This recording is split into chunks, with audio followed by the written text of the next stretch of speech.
या बुलेटिनची सुरुवात करूयात आजच्या एका महत्त्वाच्या बातमीनं। ती म्हणजे ऐतिहासिक महत्त्व असलेली वाघनखं साताऱ्यामध्ये आणण्यात आली आहेत। या निमित्तानं पुरातत्व विभागाकडून छत्रपती शिवाजी महाराज वस्तू संग्रहालयामध्ये शिवशस्त्र शौर्य गाथा प्रदर्शनाचं आयोजन करण्यात आलंय। या कार्यक्रमाला मुख्यमंत्री तसंच उपमुख्यमंत्री यांची उपस्थिती असणारे प्रमुख, तर लंडन येथील व्हिक्टोरिया अँड अल्बर्ट म्युझियम मध्ये असलेल्या वाघनखांना ऐतिहासिक महत्त्व आहे। ही वाघनखं 3 वर्षांसाठी भारतात आणण्यात आली आहेत। साताऱ्यातल्या संग्रहालयामध्ये ती पुढील 10 महिने इतिहासप्रेमींना पाहता येणार आहेत।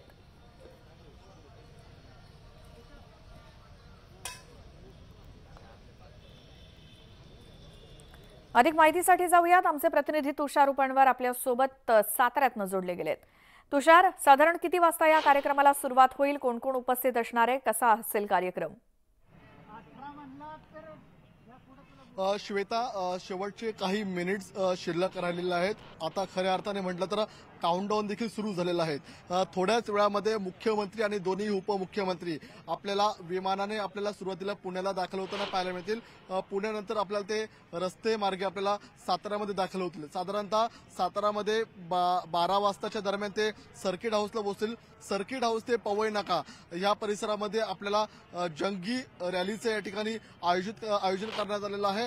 यामध्ये ढोल ताशे आपल्याला या ठिकाणी मिरवणूक काढण्यात येणार आहे आणि त्यानंतर ही मिरवणूक आपल्याला या ठिकाणी छत्रपती शिवाजी महाराजांच्या पुतळ्याला या ठिकाणी हार अर्पण करून सर्व प्रमुख नेते छत्रपती शिवाजी महाराजांचे वंशज आपल्याला सातारा येथील संग्रहालयामध्ये दाखल होताना पाहायला मिळणार आहेत। ज्या वाघ नखांचा प्रवास लंडन पासून आपल्याला महाराष्ट्रामध्ये गेल्या 48 तासांपूर्वीच आपल्याला थांबलेल्याचं पाहायला मिळतंय। त्या वाघनखांकडे संपूर्ण महाराष्ट्रातील शिवभक्त आज आपल्याला सातारा नगरीमध्ये दाखल होताना पाहायला मिळतात। सातारा नगरी आपल्याला शिवमय झाल्याचं पाहायला मिळतंय। हे संग्रहालय जर आपण पाहिलं असेल तर या संग्रहालयाला आपल्याला या हाराची आरस केल्याचं पाहायला मिळतंय। रांगोळी काढण्यात आलेल्या आहेत। साताऱ्यासह संपूर्ण महाराष्ट्रभरातले शिवभक्त आपल्याला आज ही शिवनखं पाहायला येणार आहेत। साधारणतः 12:15च्या सुमारास या कार्यक्रमाला सुरुवात होऊ शकते आणि त्यानंतर या ठिकाणी ही वाघनखं सुरुवातीला सातारामध्ये काही महिने ठेवली जातील, त्यानंतर नागपूर, त्यानंतर कोल्हापूर आणि त्यानंतर मुंबई असा हा वाघनखांचा महाराष्ट्रातला प्रवास असणार आहे।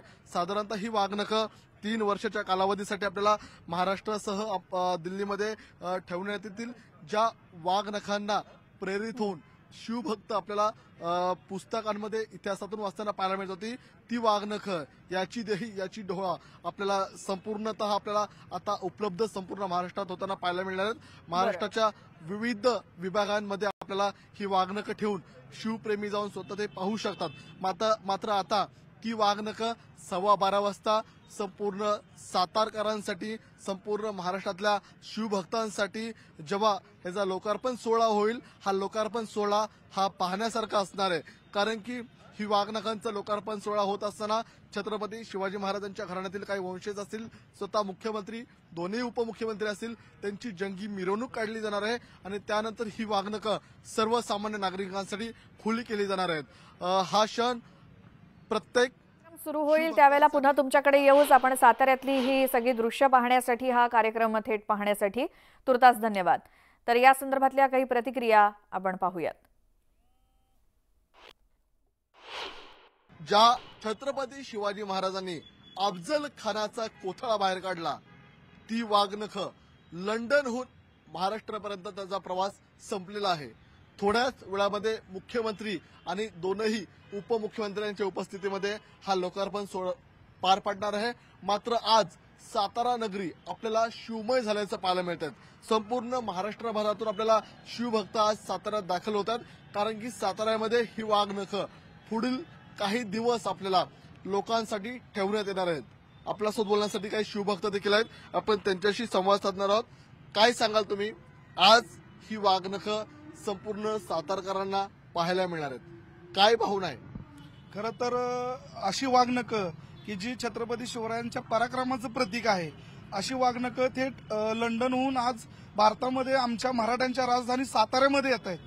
तर ती एक ऐतिहासिक पराक्रमाचं प्रतीक म्हणून जी वाघनखं आजपर्यंत आम्ही फक्त पुस्तकामध्ये वाचली होती, आम्ही टीव्हीमध्ये बघितली होती, तर अशी वाघनखं आज याची देही याची डोळा आम्हाला बघायला मिळणार आहेत की ते कधी बघतोय याची उत्सुकता आम्हाला लागलेली आहे। ज्या अफजल खानासारख्या वैचारिक प्रवृत्तीचा खात्मा शिवरायांनी केला आणि ज्या वाघनख्याच्या साह्याने केला ती वाघनखे आज राजधानी सातारामध्ये येत आहेत आणि संपूर्ण सातारा जिल्ह्यामध्ये या वाघनखे जे आहेत हे पाहण्यासाठी सर्व उत्साहाचं वातावरण आहे आणि आजपासून ती सर्व शिवप्रेमींना पाहण्यासाठी या ठिकाणी दाखल झालेली आहेत आणि आजपासून ती पाहता येणार आहेत. आतापर्यंत मी चौथीत इतिहास म्हणजे विषय होता आम्हाला, त्या इतिहासात फक्त म्हणजे शिवाजी महाराजांचा इतिहास अभ्यासला होता, वाचला होता, पण आणि शाहिस्ता खानाचा वध केला म्हणजे फक्त ऐकून होती, मी वाचून होती की शिवाजी महाराजांनी वध केला आणि त्यांचा पोशाख पेहराव म्हणजे काही साधनं होती ती फक्त ऐकून होती. पण आता अभिमान वाटतोय की ही साधनं साताऱ्यात येत आहेत आणि ही आम्हाला बघतायत, त्यामुळे मला फक्त एवढीच आतुरता आहे की कधी आम्हाला ती बघायला मिळत आहेत. मला असं वाटतं की प्रत्येक शिवभक्ताने या मिरवणुकीस उपस्थित राहावे आणि या मिरवणुकीची शोभा वाढवावी. व्हिडिओ सचिन सह मी तुषार रुपनवर, न्यूज 18 लोकमत, सातारा.